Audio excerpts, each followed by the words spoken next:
I think the show's about to get better. Oh, yeah. Time to watch Keeley make a fool of himself again. Exactly. I love this show. More Jeff Keeley. Yeah, what a moron. Look at him. Give it. Bring it to us. Look at him just standing there. What a maroon. Ah, the Muppets. All right, welcome back to the Game Awards, everyone. So I just got done watching the Game Awards of 2024.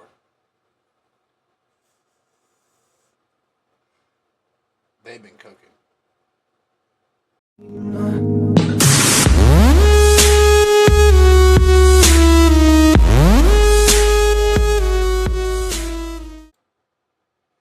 What's going on, everybody? My name is Mr.Skizamanops, and I just got done watching the Game Awards. Now I want to explain just a little bit about the reasoning why I wasn't even live streaming or watching it live, because I was really sick with food poisoning. I ate some really bad food, and I was just throwing up and having a really horrible experience all day that day, and that night for that matter. And anyway, so basically I rewatched the Game Awards, and I am really excited to go through some of these games that they announced, and let's just go ahead and watch some of these, and we'll get into it.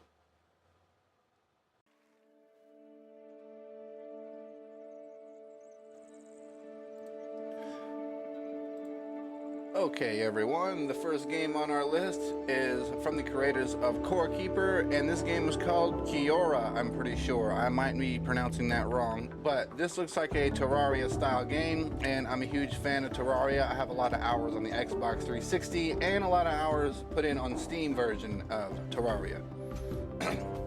And so this game looks like it'd be pretty fun to play. Hopefully I can get a few of my friends to play it with me, and we can have a great time exploring this brand new world of Kiora. I'm more of a first-person shooter style kind of gamer, so I don't really, well actually I take that back. I'm more of an all-around style gamer. Depending on what type of game it is, if it catches my interest, I might just play it. And that kind of goes into our next game that you're going to be seeing here in just a few moments. About the kitties, about the cats. That's right. So this one kind of looks interesting to me, and the only reason why I say that is because I own about 10-15 cats. I have a lot of cats I take care of all the time, and they're all,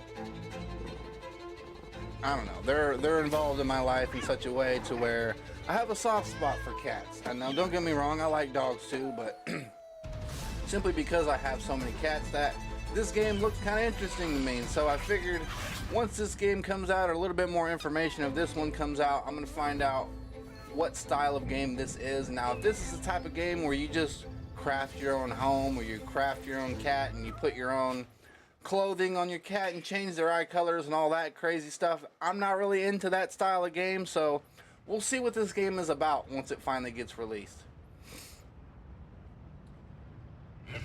So this next one I'm kind of up and down on. So this one looks really interesting to me.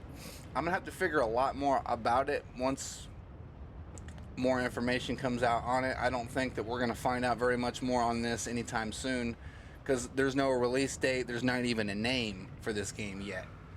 But from the curators of ICO and the Shadow of Colossus and The Last Guardian, this game ought to be pretty cool, pretty awesome.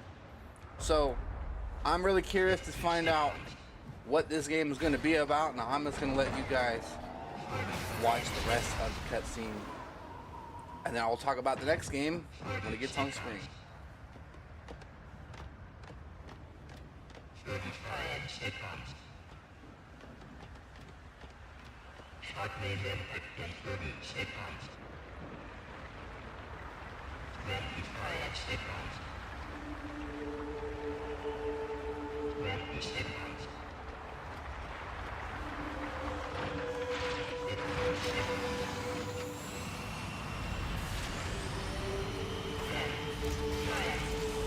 Now at first, when I very first watched this, I thought that all that black stuff was like dark matter or something. Again, nobody really knows what any of this is just yet, but there's definitely curiosity for sure.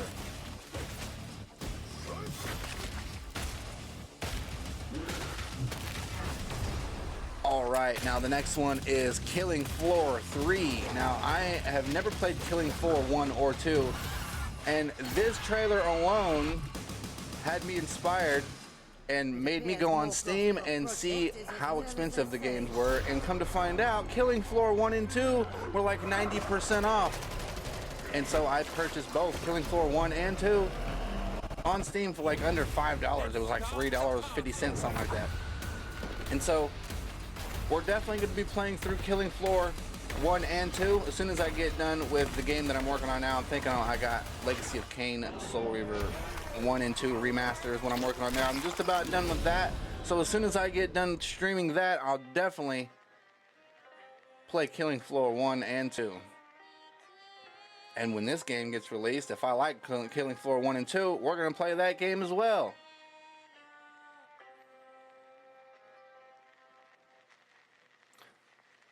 Alright, so this next one, Project Century, this game kind of looks like it'd be a Yakuza style game, and I don't really know a whole lot about the Yakuza style games. I never really played them. I think I remember at one point in time that they were free on Xbox, and I downloaded them and I tried them out, and they were okay, but they weren't exactly the style of game that I like to play.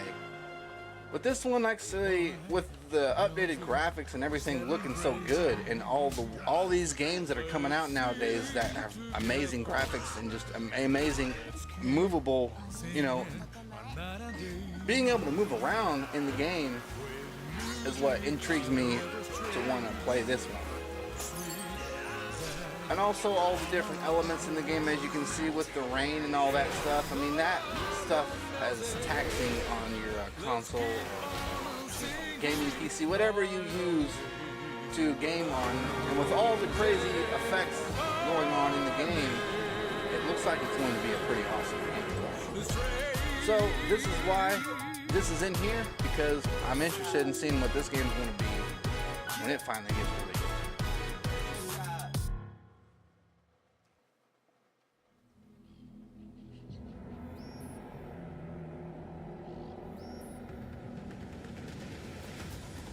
And so the next one that I thought was pretty awesome was Turok Origins, which is what you're seeing now. Now, the last time I played Turok was on the Nintendo 64, and I haven't played Turok since. And I loved it on the Nintendo 64, but when I watched this, I saw the gameplay of this, and I was like, oh yeah, this is definitely right up my alley. This is definitely the type of game that I want to spend some time on. And I definitely will, especially with a game called Turok Origins. It kind of seems like the developers of Turok kind of want to bring it back, but start off with a brand new story and start off with this one as the original story. And so the gameplay, like I said, looks amazing, and I'm definitely going to be picking this one up when it gets released.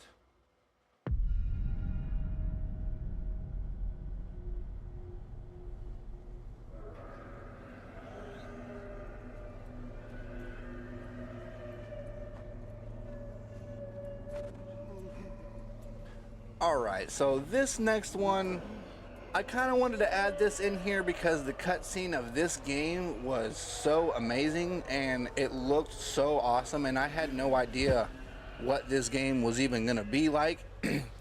But judging from the cinematic that we see here, I thought this game was going to be like a God of War style, like graphic style game. I thought this game was going to be like, considering the cutscene looks like it'd be like a God of War style game. But unfortunately, I was extremely wrong with that, because when I looked it up on Steam,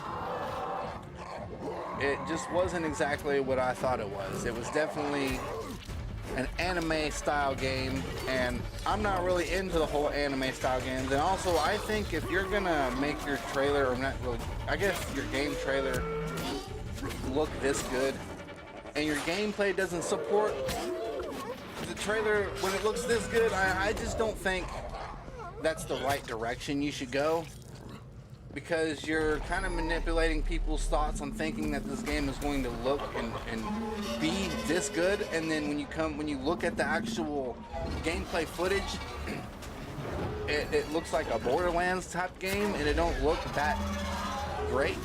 like more like an anime style game, and it's like, why would you manipulate people into thinking this game is bigger and better than it actually is? So this is where my thoughts are on this.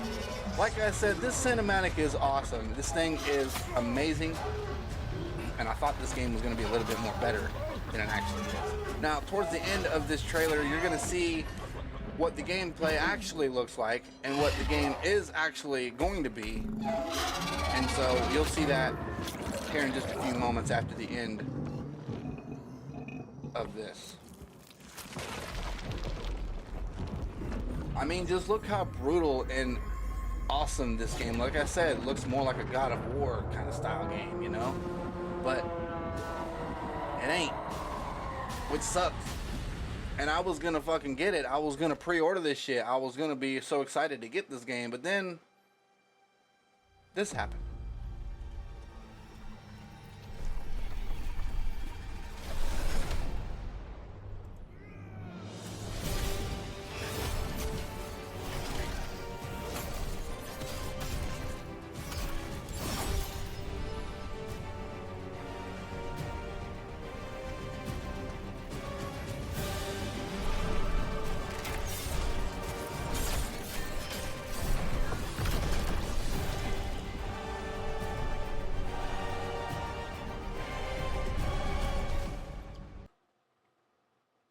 Now let me just be clear here real quick. I'm not saying that I don't really like the game, but I don't really like the way that they present the game. You know, they have that awesome cinematic and it looks amazing and it looks great. It almost looks like it's a God of War graphic style game, right? But then you get on Steam and you realize, well, hell, it's not even that at all. It's a fucking like anime style game.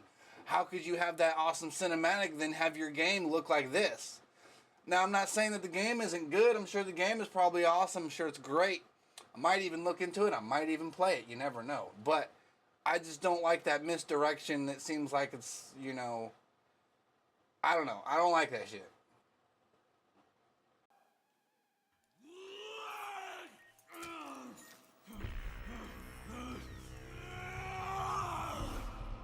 Alright, so the next one on my list is Dying Light, The Beast.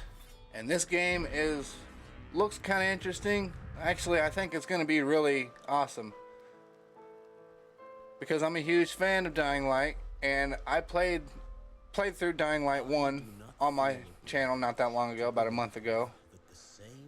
And I noticed on Steam that Dying Light 2 was on sale for like 50, 60 bucks. And I went and bought that for like $23. So I have Dying Light 2 now. And so we're going to be playing that on stream here pretty soon. I have a lot of other games I got to get to first, but eventually we'll get to it. So now we got Dying Light the Beast to look forward to, and Jeff Keighley says that he announced this at Gamescom in the summertime. I didn't watch Gamescom in the summertime because I was so busy working. I had so many things I was doing this spring and summer. But yeah, Dying Light the Beast, and also the gameplay looks like it has all the elements to all the other games, like the following, like the driving elements in the following. It looks like it has all the stuff from the first game, and I don't really know if it has like the glider from the second game or not, but I don't know. We'll see what this game has. I'm sure it's gonna have all the elements of all Dying Light, you know, guns and crossbows and knives and swords and crafting. I mean, it's gonna be great, and even a flamethrower. Look at that. Started in the swamps. Alright, so this next one, I had to put this in here because it definitely looked like something that I would want to play. Murder Circus, Post Malone. I think everybody thought that this was going to be a Post Malone standalone video game, but it's not. It's a DLC for Hunt Showdown. Now, I never played Hunt Showdown myself, but I've seen the doc play Hunt Showdown once or twice, and I don't know, it looks kind of interesting, so maybe one day I might purchase this, and we'll probably play this someday. Kind of looks like a mixture between BioShock and some other games. But yeah, Murder Circus, Post Malone. It's showtime!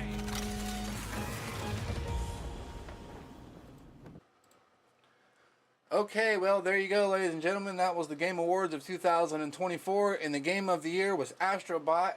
and that was only played on the PlayStation 5. I don't think you can play it on any other console or Steam. I don't really quite see how that game ended up getting Game of the Year, but regardless of that, I didn't really watch the Game Awards to see what the Game of the Year was. I'm pretty sure a lot of people knew what the Game of the Year was already going to be before the whole announcement, but again, the whole stream was like 4 hours and 30 minutes long, which is insane.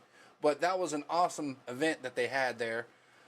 And here's a few little moments that I thought were pretty funny in the whole stream. It was kind of made me laugh. And so with that said, we're going to be playing some Soul Reaver 1 and 2 here pretty soon. As soon as I get done with that, then I'll be doing Killing Floor 1 and 2.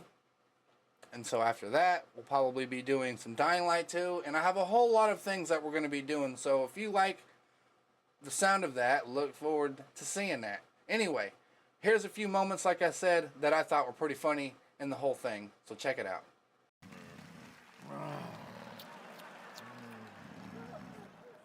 What? Oh, Waldorf, you old fool. What a nightmare I was having. I dreamed we were still at the Game Awards. We are. No! Yep. And even worse, I heard a Final Fantasy game is up for Game of the Year. Well, my Final Fantasy is for this show to be over. Yeah, right? And I also heard they nominated DLC for Game of the Year. That's like giving a Lifetime Achievement Award to pre-ordered bonuses. Oh! Oh, hey, look! I think the show's about to get better. Oh, yeah. Time to watch Keeley make a fool of himself again. Exactly! I love this show! More Jeff Keeley! Yeah, what a moron! Look at him! Give it! Bring it to us! Look at him just standing there! What a maroon! The Muppets. All right, welcome back to the Game Awards, everyone. Does it celebrate the achievements of those involved in the gaming industry, but it has also evolved into an event that brings together industry's professionals from around the world, focusing